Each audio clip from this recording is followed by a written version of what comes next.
this week's episode of the Brisbane Property Podcast, we are going to be outlining some of the lifestyle factors that have been contributing to driving that migration and demand here in Brisbane over recent years. We hope you enjoy this episode. Welcome to the Brisbane Property Podcast with your hosts, Melinda and Scott Jenison. Hello, everyone, and welcome back to another episode of the Brisbane Property Podcast with Scott and Melinda Jenison.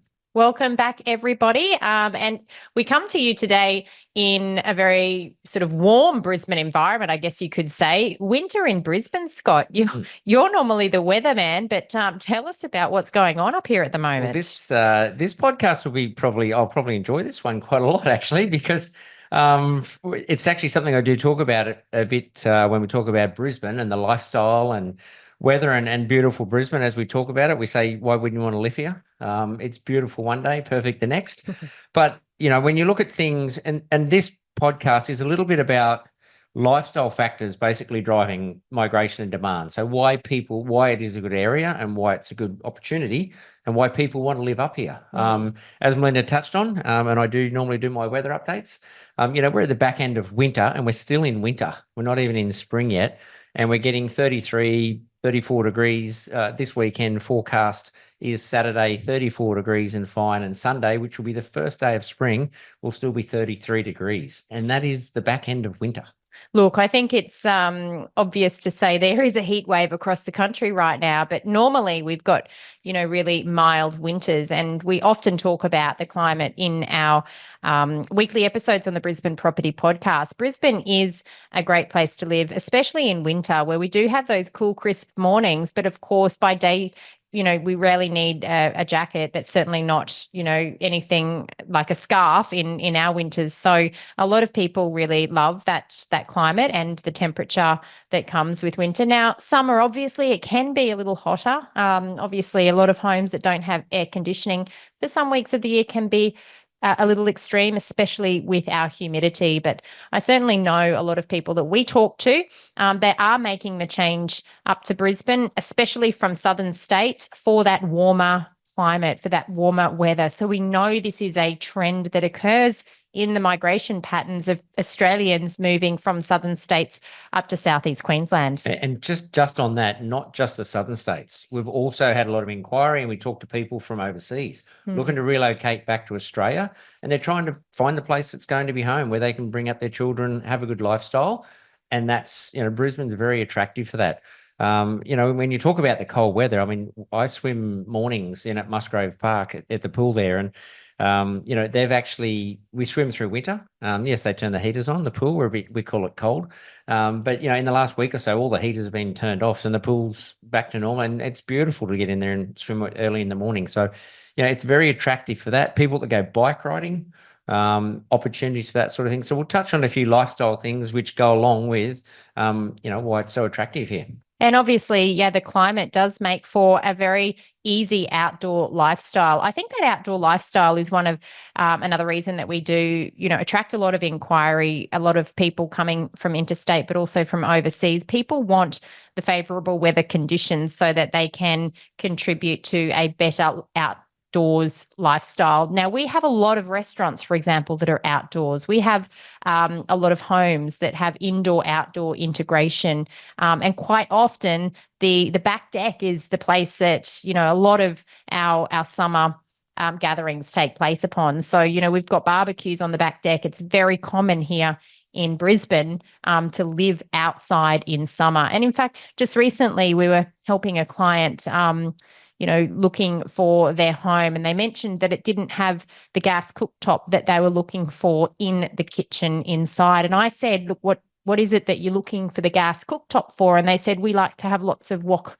meals and things like that. And I said, have you ever considered putting an outdoor barbecue burner on the deck? And because they were from southern states, they had not considered that, but they found that was the perfect solution because that was not going to create heat in the home. They were able to do their preferred style of cooking, but they do it in a way that, aligns with the lifestyle that we lead up here in Brisbane.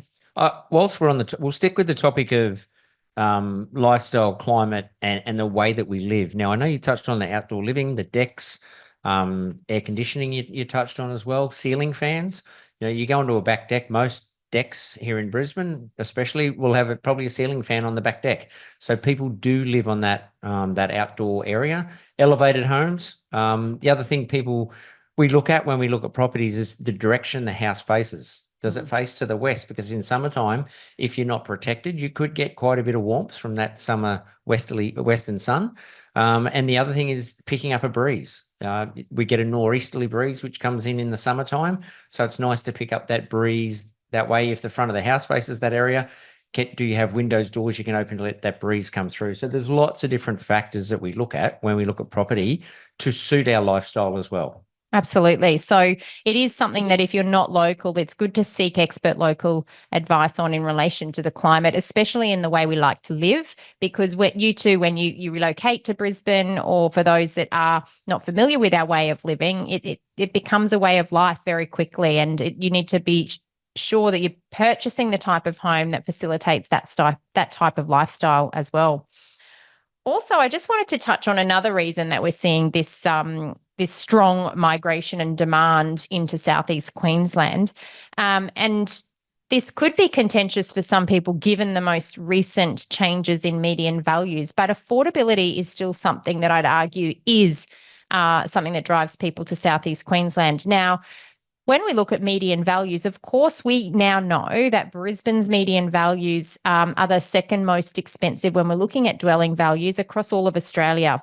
Now, you would argue that that's not an affordable type of home if the median values are the second most expensive behind Sydney. However, when you look at what a specific budget would buy here in Brisbane within a given perimeter or a given radius of our CBD, and you compare that with what your budget or the same budget would buy for the same distance from the CBD in Brisbane or Melbourne, in Sydney or Melbourne, thank you, you actually do get a lot more bang for your buck, if that's the way you want to describe it.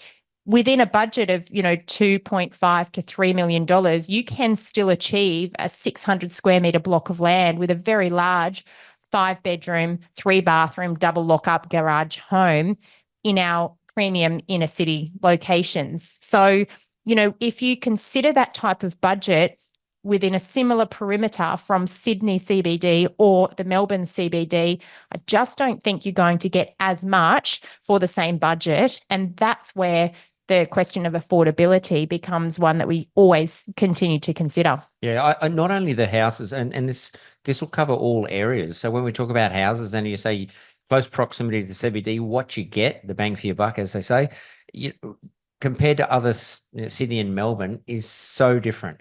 Also, if you look at the unit space, and some people are looking to buy units to downsize, have that lifestyle where you've got close proximity to walking through the city and the river and the botanic gardens and those types of things here in Brisbane. What you could get for a unit with lifestyle that close to the city, where most of the time you probably don't even need a car because you can get around on city cats or e-bikes, all those types of things. Compared to Sydney, for example, or Melbourne, it's so different what you would actually get when you start to spend and when you look at that amount of money for the proximity and the lifestyle as well. So that's just something to consider when people do talk about affordability. Maybe it's more relative to value for money. And if you've got a specific budget, really understanding what that budget will buy within what locations, because there's definitely areas within Brisbane where the dollar will go a lot further. You'll get a lot more for that money than you would in other locations around Australia. Another reason we're probably seeing that migration as well is probably the employment opportunities. A lot of economic growth, a lot of infrastructure as well. Yeah, look, I think the employment opportunities here in Queensland, without a doubt, we're running a very strong economy. And in fact, compared to many decades in the past where Queensland's fallen behind the big economic states of Victoria and New South Wales, we are really finding our own way right now. Now, the economic growth, Brisbane's economy is growing really strong. And this is particularly in industries including technology, health, and education. Now, these three industries, they do attract a lot of professionals who are seeking new job opportunities. In the past, Brisbane predominantly had a lot of mining headquarters in the CBD, but you can see we've diversified a lot more in terms of that economic activity into some of these other areas, which is providing some good employment options for people that are looking to relocate as well. You've also got the fly-in, fly-out areas. So obviously to get to the mining and those areas like that, you've got all that from Brisbane as well. So you've got the access to the airport. The other thing is the major infrastructure projects. Cross River Rail, Brisbane Metro, obviously connecting Brisbane and throughout the area. And it's also creating a lot of jobs. That'll have a huge demand then on the property as well. A huge impact on demand. Yeah, that's right. So for those that don't know about the Brisbane Metro, it is due for completion later this year. Now, this is going to redefine the way we in Brisbane may, move around the city, especially for those in the southern suburbs of Brisbane. So the Brisbane Metro is going to be running from 8 Mile Plains in the south through to the CBD, and then from the University of Queensland through to Hurston on the northern side of the CBD. Now, during peak hour, we're going to see 3-minute services. So the frequency is going to be fantastic for those that are on that transport corridor. Instead of seeing a bus network that's going to feed all buses into the CBD, it's more likely that we will see the buses feeding into the metro and the metro then taking a lot of commuters through to the CBD. So this is a game-changing infrastructure project for the way we will move around our city in terms of public transport, and it's definitely something to watch, especially those suburbs that will benefit from its introduction. I'll also say that Cross River Rail project, whereby we're going to see the rail network open up. At the moment, what happens with all trains coming from the north into the CBD is that they all merge onto single tracks coming into 3 stations. That's the Valley Station, Central Station right in the city, and then Roma Street Station.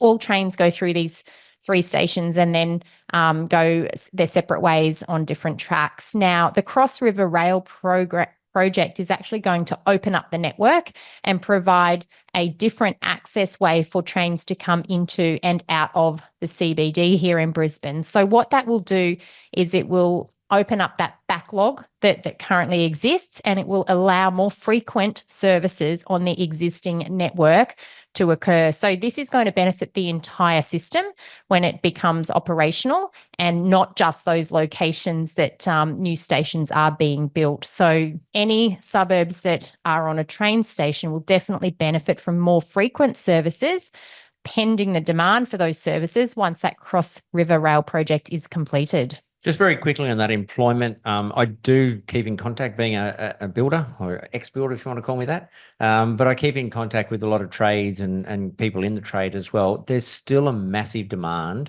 for tradies. There's just so much work. I was talking to a cabinet maker just today that I know quite well. They are so busy that they just have so much work backed up.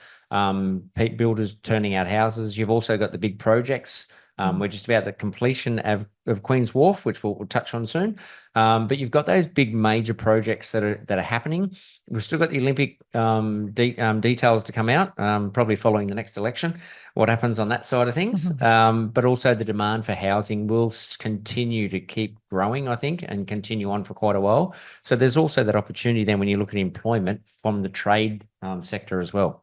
And we can't underestimate the impact that the infrastructure relating to the Olympic Games will have in the next 8 years between now and when the Olympic Games are hosted here in Brisbane. And of course, we are waiting for confirmation of where those stadiums are likely to be. But regardless, there's going to be a huge influx of construction workers needed. That's going to have an impact on the economy around us as well. And these are the sorts of big projects that can help to, drive property markets, simply because it's going to create and stimulate local economic activity. I'm sure we're waited deep thoughts and breath of holding our breath, really waiting for that Olympic announcement. I'm sure something good will happen, and I think everyone's waiting for something positive instead of all the backwards and forwards from the politicians. So if we jump into lifestyle amenities, I mean, Brisbane, it's changed a lot. The culture of Brisbane, lifestyle, the dining. I mean, years ago, back in Expo '88, when they changed South Bank, and now what we've got around the city and how that's changed, Howard Smith Wharves, all those types of things. It's a much different city now to what it was. Well, I think Brisbane, we would all agree, it's grown up. Brisbane's become more of a lifestyle precinct in itself. There's now a cultural scene here in Brisbane. I know some from Melbourne would argue against that fact. However, over the past decade, we've seen a huge change in the way we live. We've seen a lot of new developments happen in and along the river precinct, and that enables us to enjoy the outdoor lifestyle that we love so much in Southeast Queensland, but enjoy that in spaces that have been created specifically for local residents and those that come to visit. So we've got projects, for example, like the Howard Smith Wharves. When you go to the Howard Smith Wharves, which is just under the Story Bridge area of the city, you've got some incredible sunset views looking back over the city, but you've also got a space where families gather and also where friends gather quite frequently, whether that's midweek or on a weekend. It's always very popular. And these are the sorts of precincts that just simply did not exist when we're looking 1 or 2 decades ago. If you follow the river around city side from the Howard Smith Wharves, there's the new Dexus Centre, which is under construction at the moment. That will be another amazing area. When you look back across the Story Bridge, it's beautiful down on the river. It used to be the old river bar area, I think it was called. And then if you continue around to there, then you'll definitely stumble across, which is just about to open, is the new Queen's Wharf, which is opening very soon. I do remember back probably 200 odd episodes ago when we were talking, started off our podcast and we were talking about the Queen's Wharf. And I remember saying to people, if you haven't seen what it looks like, jump online and Google it and have a look at what this is going to look like. Well, it looks incredible. It's getting close to the first stage is opening up, I think, at the end of August. Must be very soon, the next week or two. Yeah. And that first stage will open up. So it's amazing. And that whole precinct down along the water on that side as well, which is across the river from South Bank, is an amazing area. Yeah, Brisbane's definitely got a diverse range of cultural, dining and entertainment options now, much more so than, 10 years ago or much further back in time. So it does make it much more appealing for those that are looking for that urban lifestyle that we all have grown to love so much. I think also we can't underestimate the changes that we've seen in recent years in terms of education opportunities that are available here within Brisbane. So Brisbane is home to a number of reputable educational institutions and healthcare facilities as well. But this attracts families. It also attracts a lot of international students, and that's a big part of our economy. And in fact, we've seen a strong rate of international migration coming through as students looking to upskill and become educated in our universities. So, it's a really big industry here in Brisbane, and obviously there's a lot of employment opportunities in that sector. I think one other thing we talk about as well, I mean, there's the healthcare side of it, you've got the education, the natural attractions in themselves. I mean, when you look at our proximity to Gold Coast, Sunshine Coast, also just the Bay, Moreton Bay, and heading out towards Tangalooma, that lifestyle. I touched earlier about people riding bikes and lots of different lifestyle opportunities where you can ride bikes all along the river, quite a lot of bike tracks around the place. And literally just to the west, then you've got the mountains. So you've got all the hinterland with the mountains, and you can head up into that way. So there's so much outdoor recreation that people can actually do. And it's all on the doorstep here at Brisbane as well. It is, that's right. So you can go in any direction from Brisbane for about 1 hour out without traffic, and you can be in some of the most beautiful parts of our country, whether that's as you've pointed out, to the Sunshine Coast or to the Gold Coast, or even taking a ferry out to Moreton Island where Fraser or where Tangalooma exists, which is what Scott mentioned before. Alternatively, you can head inland and, there's some amazing bushland walking, right on the doorstep of Brisbane. So it does provide a lot of natural attractions for locals and visitors alike. And it's another reason why a lot of people are drawn to the area. You've got Brisbane being the hub of the activity, but so close to Brisbane, you've got some incredible areas where a lot of people from all around Australia come to spend their holidays, and yet it's right on the doorstep of our city. So a lot of population growth. Mm-hmm. It's obviously, we talk about the immigration side of things, and a lot of this, what we're talking about now, is it's not to sell Brisbane. Obviously, it sells itself, I think. But it's just to help people understand why Brisbane is such an attractive area for people to not just live and to relocate to, but also to invest in, because of that demand on property. And these are some of the factors that we're talking about now, why it is so popular and why it is high on the investment side of it for people, and why people want to be here and live here. And I think there's been a rather large shift, especially off the back of the pandemic. When we saw COVID, we saw a lot of people opt for lifestyle regions, and this is evident across all of Australia. So that's not just evident here in Southeast Queensland. So people were looking for a better work-life balance, and because of that, we still have that run-on effect where a lot of people were able to relocate to an area that they preferred to live, that might have been a more affordable option, provided more lifestyle benefits.